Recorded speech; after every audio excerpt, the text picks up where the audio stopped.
Ոտքի դատարան է գալիս։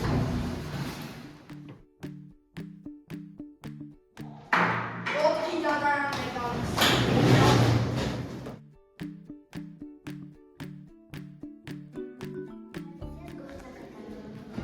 Իսկ ես վաճառական եմ։ Խոսքը տրամադրում են գործակատարին։ Ես օգնում աշխատել եմ իրոջ վաճառականի մոտ 5 տարի շարունակ։ Իմ աշխատանքը եղել է բարեխիղճ և ազնիվ։ Ինքն կարող են հաստատել նաև մյուս մարդիկ։ Մեր պայմանավորությամբ իմ վարչակցությունը թողնված էր վաճառականի խղճին, սակայն երբ ժամանակը եկավ, նա հրաժարվեց ինձ որևէ վարձում տալու։ Սա անարդար է, որովհետև ես իմ պարտականությունները կատարել եմ լիովին։ Մի քանի տարի առաջ գործակատարի հայրիկը իր երեխային իր որդուն բերել էր ինձ մոտ որպես սամ, որպեսզի ես նրան ինչ-որ արհեստ սովորեցնեմ, և 5 տարի հետո և աշխատավարձը թողել էր իմ խղճին, և անցավ 5 տարի հետո աշխատավարձը, ինչպես և սկզբում պայմանավորվել ենք, ես իմ խղճով վճարել եմ գործակատարի աշխատավարձը, բայց գործակատարը վճռում է, ասում է, պնդում է, որ ես նրան աշխատավարձը չեմ վճարել, ու դա սուտ է, որովհետև ես ազնիվ խղճով վճարել եմ նրան աշխատավարձը։ 5 տարի առաջ եկել եմ վաճառականի մոտ գործի ընդունվելու։ Նա 5 տարի հետո պետք է ինձ փող տար, որպեսզի ես բուժեի իմ հորը, բայց նա չկատարեց իր խոստումը։ Ուրեմն մի օր ես հագիստ իմ խանութում էի, եկավ մի հատ հայր ու որդի, ասեց 5 տարով կվերցնես իմ որդուն, ես էլ ասեցի հա։ Հետո ես այդքան իրան բան էի անում, սովորացնում էի, ինքն էլ հետո գալիս ասում է փող տուր, որս Իվան դավժեր։ Հայրը։ Եվ ես էլ ասեցի, ես այդքան քո վարձը տվել եմ, քեզ ուտելիք եմ տվել, ես քեզ սովորացրել եմ ու ոչ մի կոպեկ չեմ տվել։ Պաշտպանում եմ։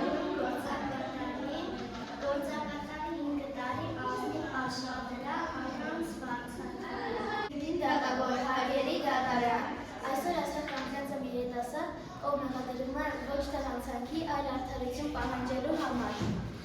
Նա 5 տարի ծառայել է իր տիրոջը ազնիվորեն, հավատարմորեն և վաճառականը խոստացել է վճարել իր խղճով, ցույց տվեց, որ ընդհանրապես խիղճ չունի և չվճարեց։ Ինչ պետք է անել երիտասարդը, դրել վերանալ անարդարության հետ համակերպելով, թե ինչ-որ ձև փորձել գործել այդ խնդիրը։ Նա ընտրեց երկրորդը։ Այո, նա դիմեց խորամանկ քայլի, բայց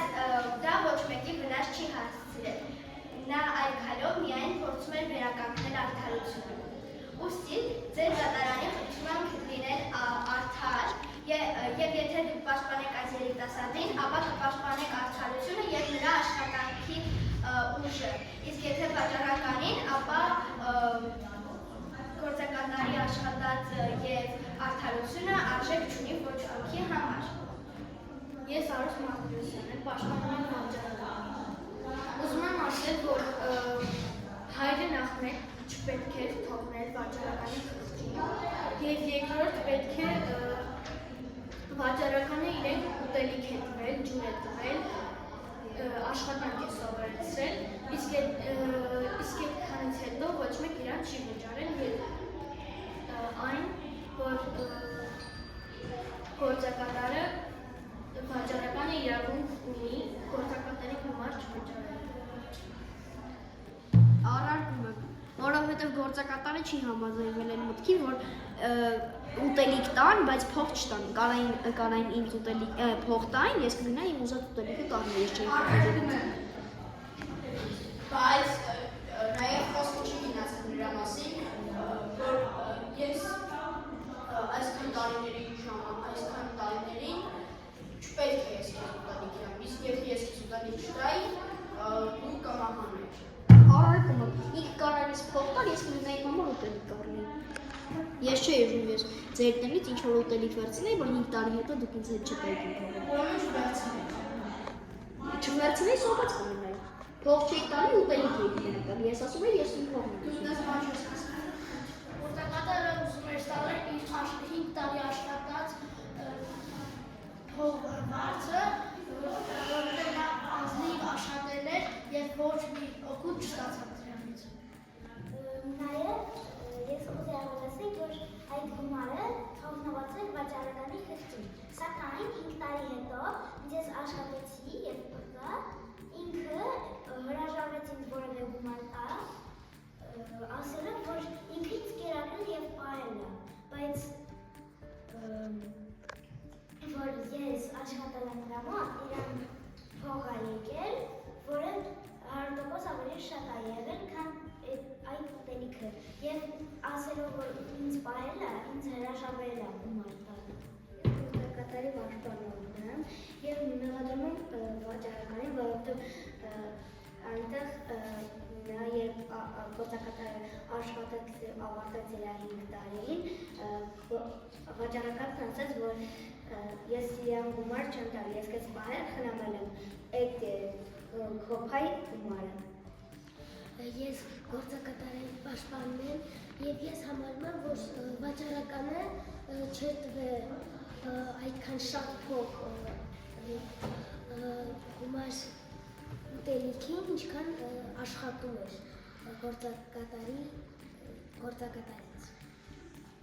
Նրանք ստեն ասում, որ այդ ես իրականում գործակատարին համ պահել եմ խնամել եմ ու դա արդյոք գումար չի, այդ ուտելիքը դա էլ այդ գումար ունա, ես նրան վերջում վճարել եմ իր աշխատացի համար, ուտելիքը վճարելը դա ամեն ինչ փող է, եթե իրենք չեն հաշվում, դա իրենց գործ է։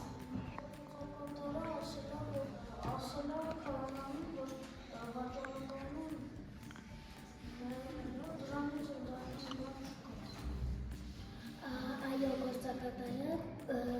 քահանային ասել է, որ վաճառականը մահացած է, բայց եթե վաճառականը չի տալիս փող աշխատածի համար, արարողից իրիկուն, նա չի հաշվում խղճով մարդ։ Նա բացույց չունի, որ նկարը գործակատարի հետ է։ Իրական է, այսինքն թե ոչ, հա։ Եթե իրական է, ինքը կարող է տվել այդ գումարը, որ ինքը գնա իրականության համար կամ տան համար բանա, ոչ թե հետ։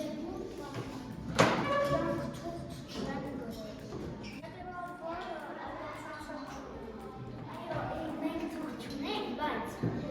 թուղթը կազմողը պետք է լիներ վաճառական, այսինքն ոնց տվողը ինքը թուղթ կազմեր, որ մենք իրանց ենք։ Վերջին խոսքը այն է, որ ինքը ես պահանջում եմ, որ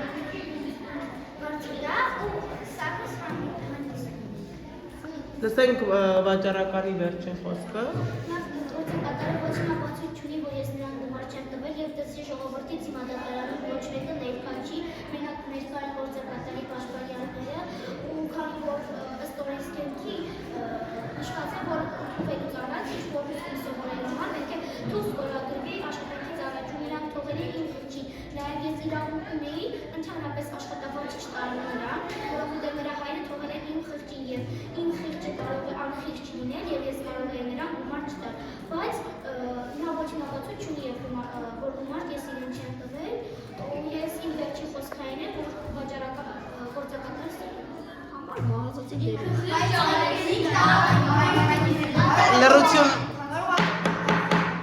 Լրություն դատարանում։ Գործակատարի համար որտեղ չունի նա մահացած է, բայց ընդհանուր առմամբ մահացած չի, եթե չունի բան կարող է չունենալ։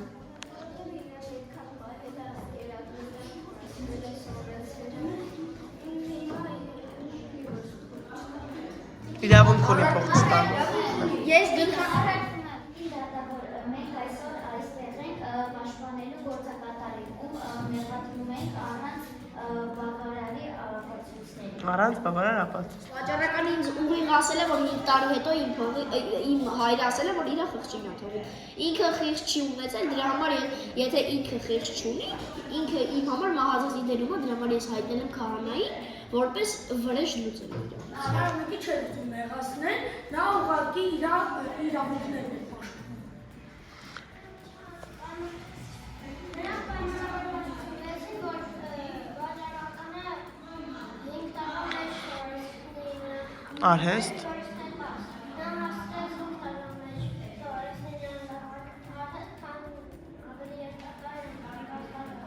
Ինչպես հաստատեցին խղճի մասին է խոսքերում,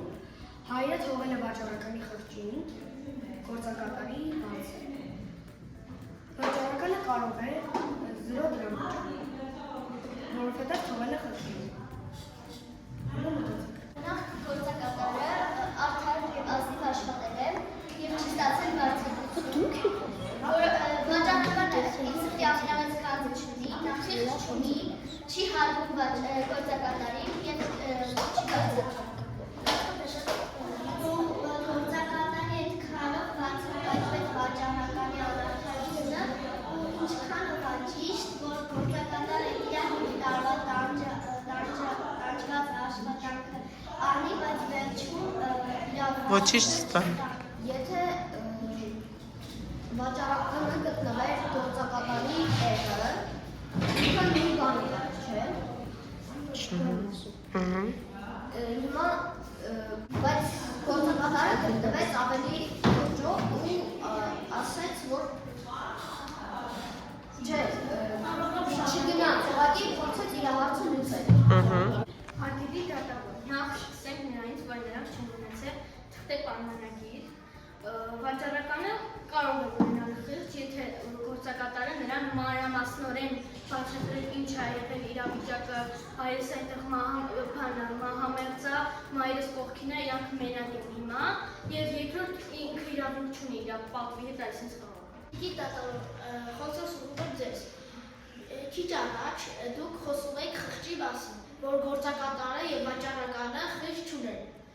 Բայց այս դեպքում մենակ վաճառականը խիղճ ունի, որովհետեւ ինչ էլ արել է գործակատարը, վերջում գործակատարը խղճած իրեն եւ իր ընտանիքին։ Գործակատարը պատրել իր խոսքը եւ պատիվը, իսկ անարդարության դիմաց չէ։ Նրա հարցեր ցույց տվեց, թե ով էր իրականում ճիշտ ու վերջում նա